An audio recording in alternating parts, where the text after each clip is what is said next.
안녕하십니까. 청명에서 과학을 담당하는 Y쌤 전훈입니다. 저는 우리 아이들이 앞으로 공부하게 될 과학에 대해 간단히 말씀드리고자 합니다. 2015 개정 교육과정에서의 과학은 단순 암기만으론 높은 등급을 얻을 수 없습니다. 현상에 대한 충분한 이해를 통해 개념을 확실히 알아야 수능 및 학교 내신에서 높은 등급을 얻을 수 있습니다. 그러나 대부분의 아이들과 부모님들께서는 여전히 과학을 단순 암기 과목이라 생각하시는 분들이 많습니다. 그렇게 되는 가장 큰 이유 중에 하나는 그저 눈으로 보고 몸으로 느끼던 자연 현상들을 수학적으로 기술하고 이해하려다 보니 누구나 거부감을 갖게 되는 것이고, 이는 중학교 과정의 과학에 대한 접근 방식이 잘못되었음을 알 수 있습니다.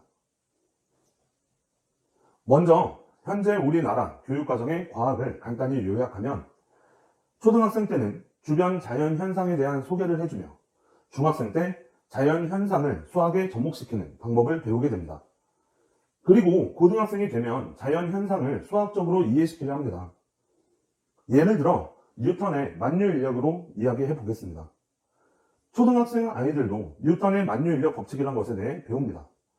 초등과학에서는 누구나 다 알고 있는 사과로 이야기를 합니다. 사과가 떨어지는 현상을 보고 중력이란 힘이 있다는 것에 대해 배우고, 이 설명은 저학년 아이들도 쉽게 이해할 수 있습니다. 그러나 고등과학에서는 만유인력의 크기를 구하는 과정을 수식으로 증명하는 법을 배우게 됩니다. 케플러의 법칙을 바탕으로 중력을 수식으로 표현하게 되는 것입니다. 중학교 과정의 과학은 이 둘의 연결고리 역할을 하고 있습니다. 쉽게는 속력을 구하는 공식부터 등속 원운동, 포물선 운동에 대한 간단한 이해와 중력의 크기를 구하는 공식을 가르치게 됩니다. 이때 대부분의 아이들은 과학에서 나오는 공식을 시험 문제를 풀기 위한 용도로만 여기고, 공식에 대해 이해하려 하기보다 귀찮은 마음에 그냥 외우고 지나가게 됩니다.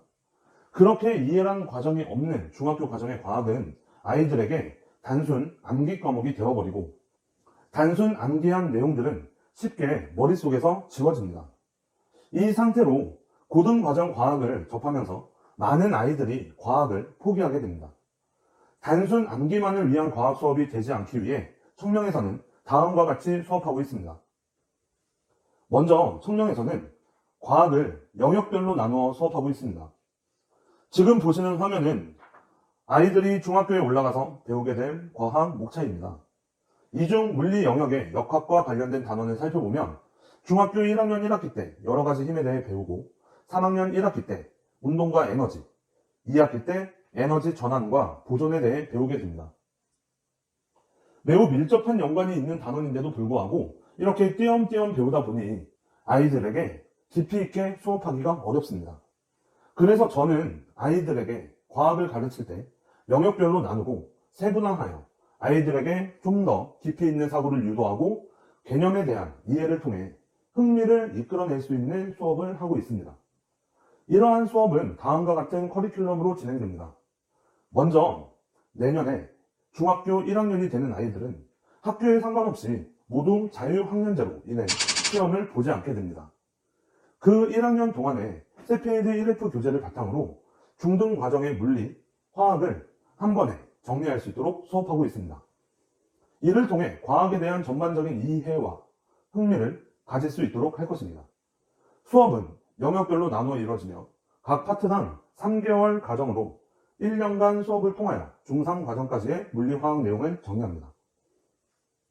이 과정을 잘 수료한 아이들은 2학년 때 세페이드 2F 교재로 1F에서 배웠던 내용의 심화를 다루며 문제풀이 능력을 키우게 됩니다.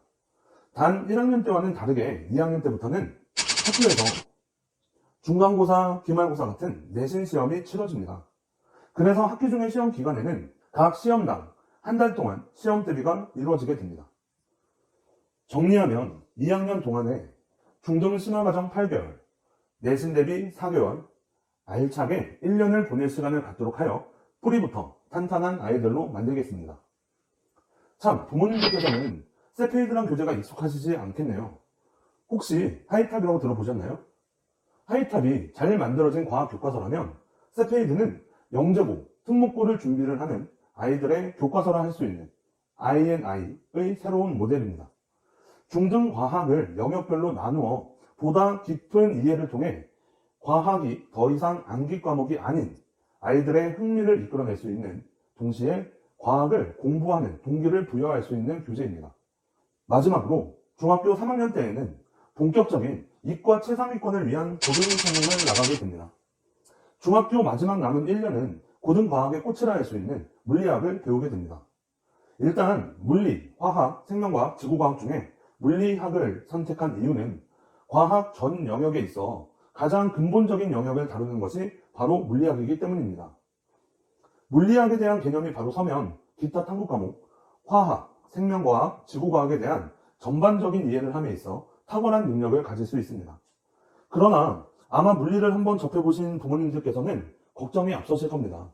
우리 아이가 과연 물리를 배울 수 있을까? 물리를 제대로 하려면 미적분을 할 줄 알아야 된다던데 와 같은 걱정을 하시게 됩니다. 이 부분에 대해 단호하게 말씀드릴 수 있습니다.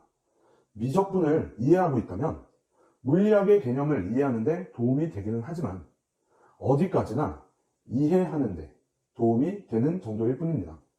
또한 미적분을 안 쓰고 배우는 건 고등학교 물리학 수준에서는 표준적인 교과 과정에 해당합니다. 2015 개정 교육과정부터는 미적분과 관련된 모든 부분이 모조리 삭제되었으므로 이제는 중학교 수준의 수업, 다각형의 넓이, 등식의 변형, 2차식의 표현, 2차 방정식, 피타고라스의 정리, 삼각비 정도만 제대로 짚고 있으면 고등과정의 물리학을 배우는데 그 어떤 문제도 되지 않습니다. 고등학교에 올라가면 대부분의 이과 계열 학생들은 흔히 수학하기에도 시간이 빠듯합니다. 대학 입시라는 전쟁터에서 비교적 시간이 여유로운 중학생 때 과학을 제대로 준비해준다면 과학은 우리 아이에게 가장 강력한 무기가 될 수 있습니다. 한 계단을 올라갈 수 있는 로봇은 무한히 많은 계단을 올라갈 수 있습니다. 그 한 계단을 올라갈 수 있도록 설계하는 것이 중요합니다. 감사합니다.